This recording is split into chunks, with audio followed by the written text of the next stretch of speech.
On the evening of June 22, 1944, 2 months before the liberation of Paris, a B-17 bomber flew over Paris targeting oil facilities. The plane took a direct hit and plummeted toward a Parisian street. A 7-year-old boy looked up and saw the silvery aircraft streak overhead and explode nearby, shattering the veil of innocence that had surrounded him. The boy was haunted by that crash and spent the rest of his life piecing together the story of the men on that plane.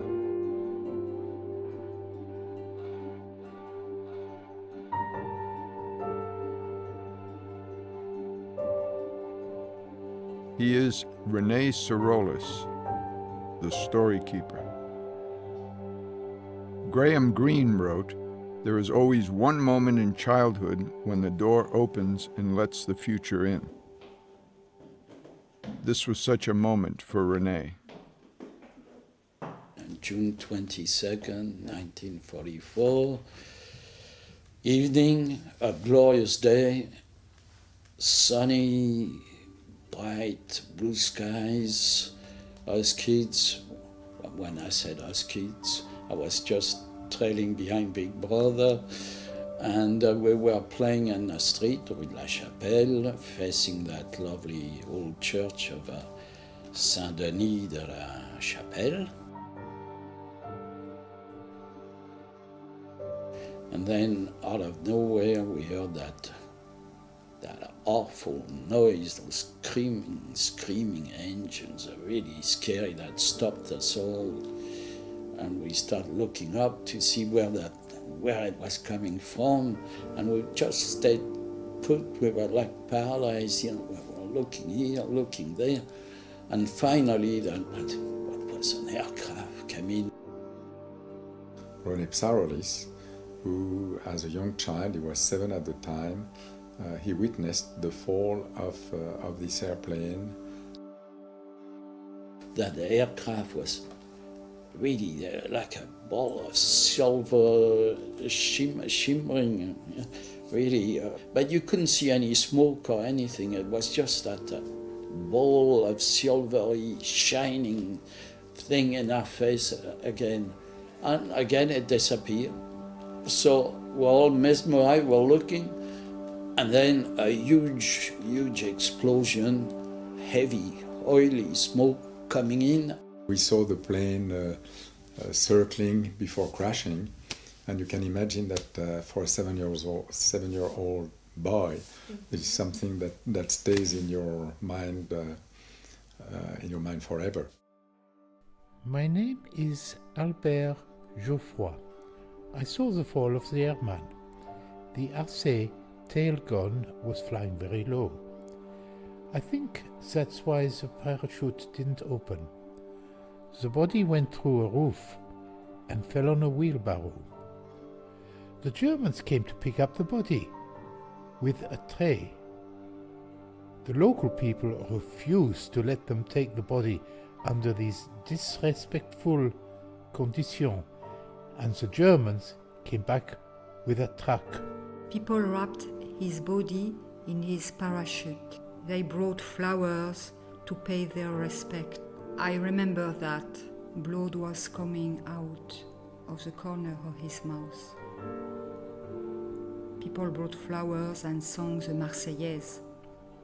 2 German and guard at the end of the alley never dared to say a word.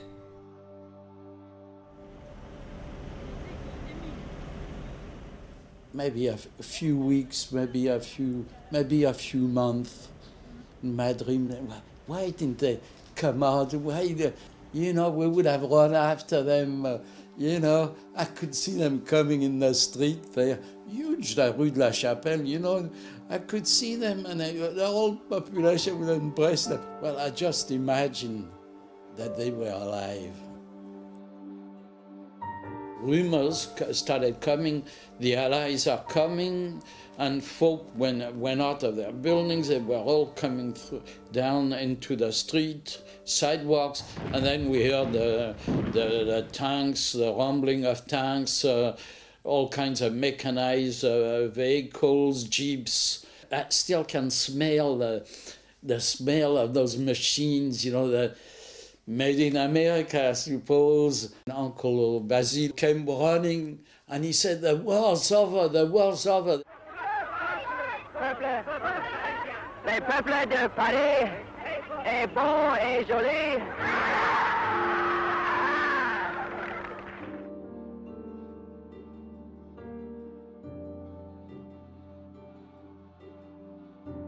And it took us time to understand what a chewing gum was. We wouldn't chew it, we just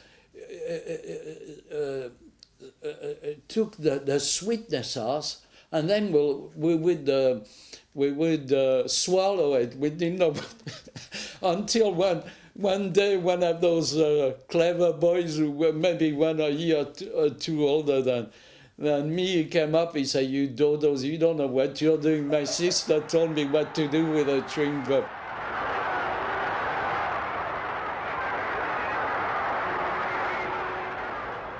"22 years later, on a foggy afternoon, René went for a walk in his old neighborhood. Through the mist, he could see something in front of him slowly come into focus. A plaque. And there I was, I really felt strange. It was like, something was happening to me. It's like a voice was telling me, don't forget us, don't forget us. I didn't know nothing about who they were, which band group they were from, nothing. René has been kind of so much, I wouldn't call it trauma, but you see what I mean, so much impressed by this event that it's part of his life, it has been part of his life to find out everything about what happened to those pilots, to those crewmen. The years went by, my working days were over, I had more time. René came back to Paris from Scotland, where he now lived, and perused bookstalls on the quay along the Seine looking for old newspapers and magazines. He wrote letters to the cities surrounding the crash site and contacted the French and U.S. governments.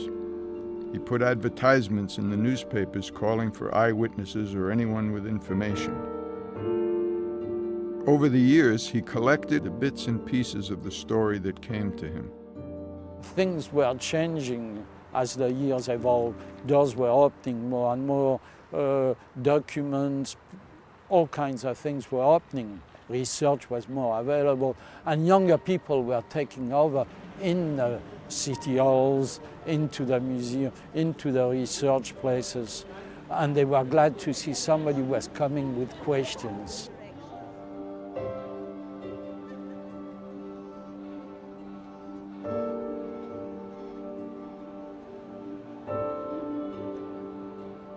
To trying to find old magazines, to trying to find out if anything on that tragedy had left any traces. He has been able to manage by working very meticulously, going into libraries, going into digging all the little things that he could find, and as a result of that, he has been able to put the puzzle back together. One of the first things he learned was that the plane had 10 crew members and belonged to the U.S. Air Force 96th Bomb Group. 3 of the crew members had gone down with the plane. René discovered the scattered landing positions of other bodies and wondered if there could have been any survivors. I had a contact, that lady, when I asked her the question, lovely pictures, they are Americans, but I don't know who they are. That's when she told me, there's a great French historian, Monsieur Claude Fouché, who comes here quite often for his research. He'll be very pleased to answer you. Please phone him, he'll be very helpful. Claude Fouché had two names for René. He said, I know who they are. 96, 339. There's two survivors. I said, I can't believe it. Frank Kirby Cohen and Steve Manzek. He said, I know Kirby Cohen. I'll give you their address and phone numbers. So we phoned Kirby over the moon. We phoned Steve. God bless you, that was Steve. And he said, I've been thinking, dreaming about that place where I had landed. And here you were, out of nowhere.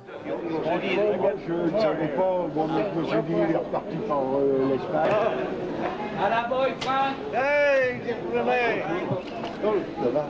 You bon? Albert? This is the guy that rescued me. The mayors of Gennevilliers, huh? Oh, man. They've done a lot for us. A lot. Okay? Okay. Very proud of you. I was going to hold the jacket up. June 22nd, 1944. Right. Here we are.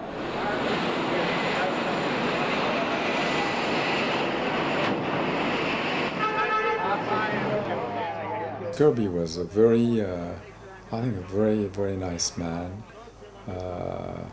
very modest, very humble, you know, in relationship with what he had done, not at all boasting about that, very, very calm, very, very, very nice man, and again, I have a high respect for him. Oui,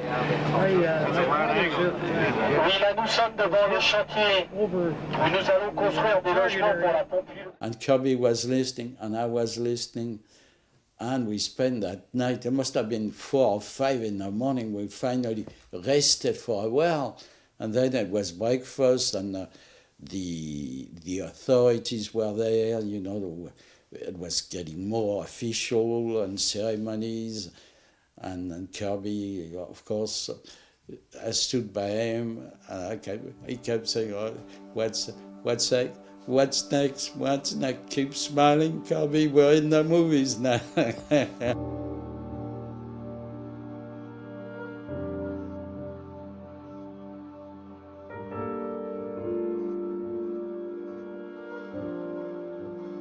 It was a mission. C'était une mission. As we called it, a tactical mission. C'était une mission tactique.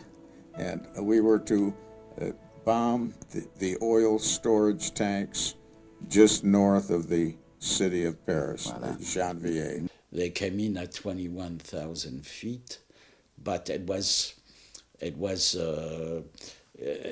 industrial haze was covered. They didn't have a clear view, so they had to turn around and come down at 19,000 feet. So by then the Jerry's had them in their radar screen. No. When we were to make a turn, we had dropped the bombs. Nous venions de lâcher nos bombes. And we were making a turn to the left. Et nous commencions à tourner sur la gauche. And there was a large explosion. They got hit. The plane went in 2 feet right away, upside down, and going slightly down, right? They were pinned to the floor. And it was just as though the top of the airplane come down and hit us, just as though this room come right down and hit us in the head. C'était comme si le plafond nous tombait dessus et nous frappait à la tête. Hein? And the airplane went down like this, all the way down. And we were pinned, we couldn't move. Voilà. But the place was upside down. They were on their back. The co-pilot made his way down, so he was trying to back, and he was trying to push to open to open up and throw out the escape hatch. But he was too lightweight, so the bombardier finally got there. He opened the escape hatch. Steve sees the escape hatch open. He just climbs up, make his way onto the fuselage. He's still holding on. And remember, the engines were under that far away. And he said, I just opened my hands and I hope for the best. And he just went down the side of the fuselage, you see. When you're falling over Paris, occupied by the Germans, what were in your thoughts? When I was coming down in my parachute, Yes.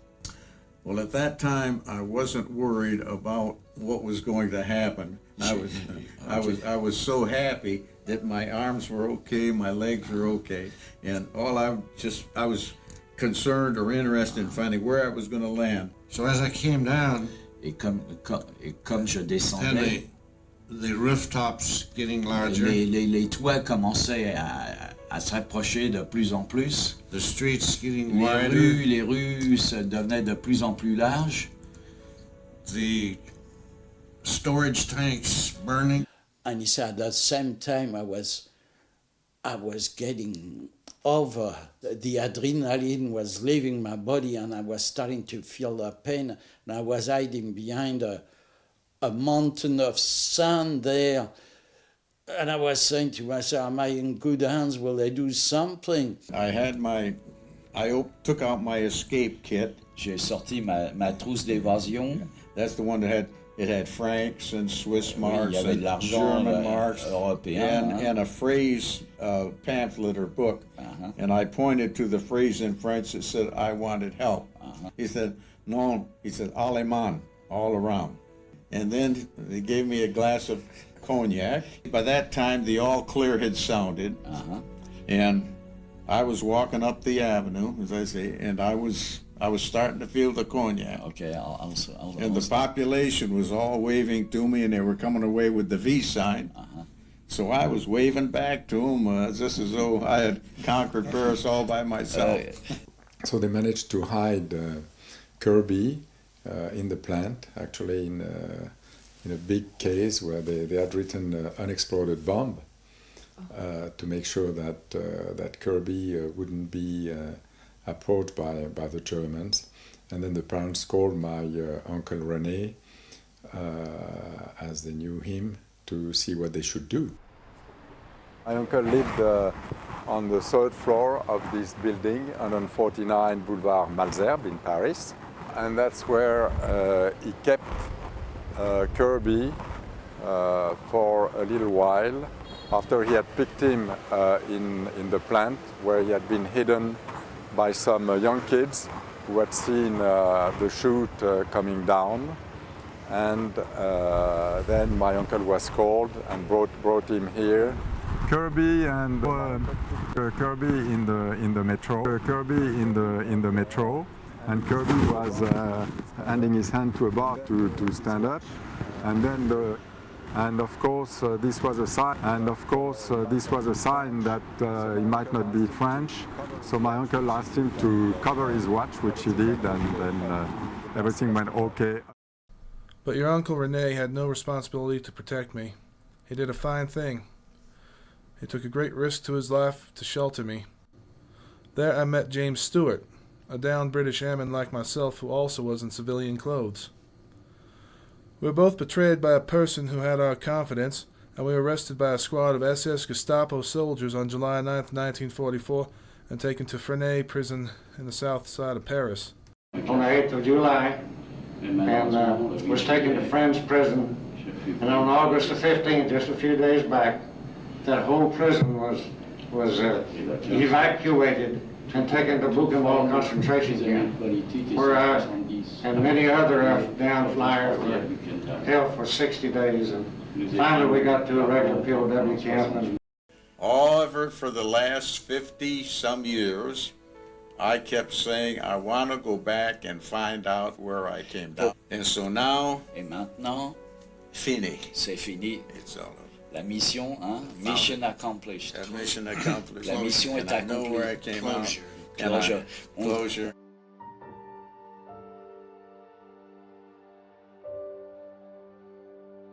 Somebody at the ceremony at Gennevilliers, after the ceremony, approached me. He made his way gently and he came up to me and he said, forgive me for disturbing you, but I've got a few things. And he had an envelope, a brown envelope in his hand, that could help you. I said, well, thank you. I lost sight of that gentleman. And when we opened the pictures, and I was flabbergasted, you know, it was unbelievable. He said, I took those pictures when I was 17.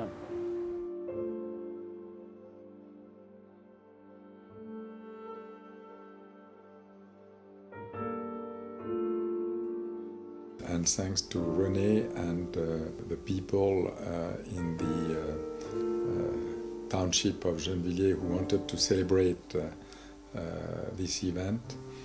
Otherwise, I would never been involved or known anything about it. It's been exciting. We visited a lot of places, met some wonderful people. Sadly, some have passed on now, but it's been some project. Mm-hmm.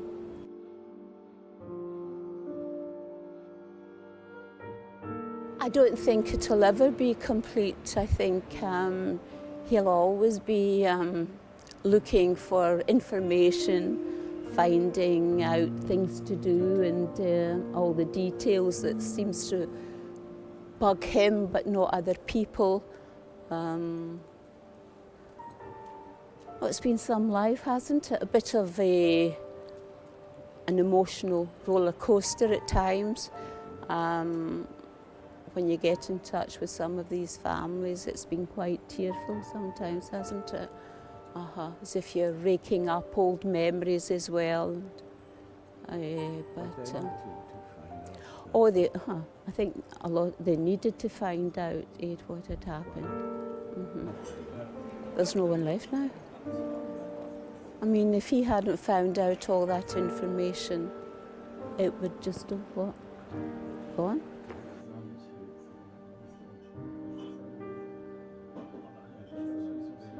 The greatest gift that the USA could give me was a medal from the veterans of foreign wars.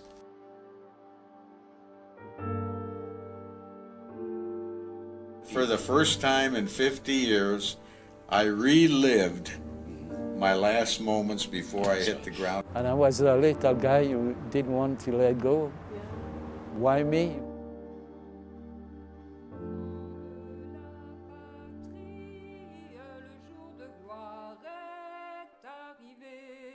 Contre nous de la tyrannie, l'étendard sanglant élevé, l'étendard sanglant élevé. Entendez-vous dans nos campagnes mugir ces féroces soldats? Ils viennent jusque dans vos bras, égorger vos fils et vos compagnes.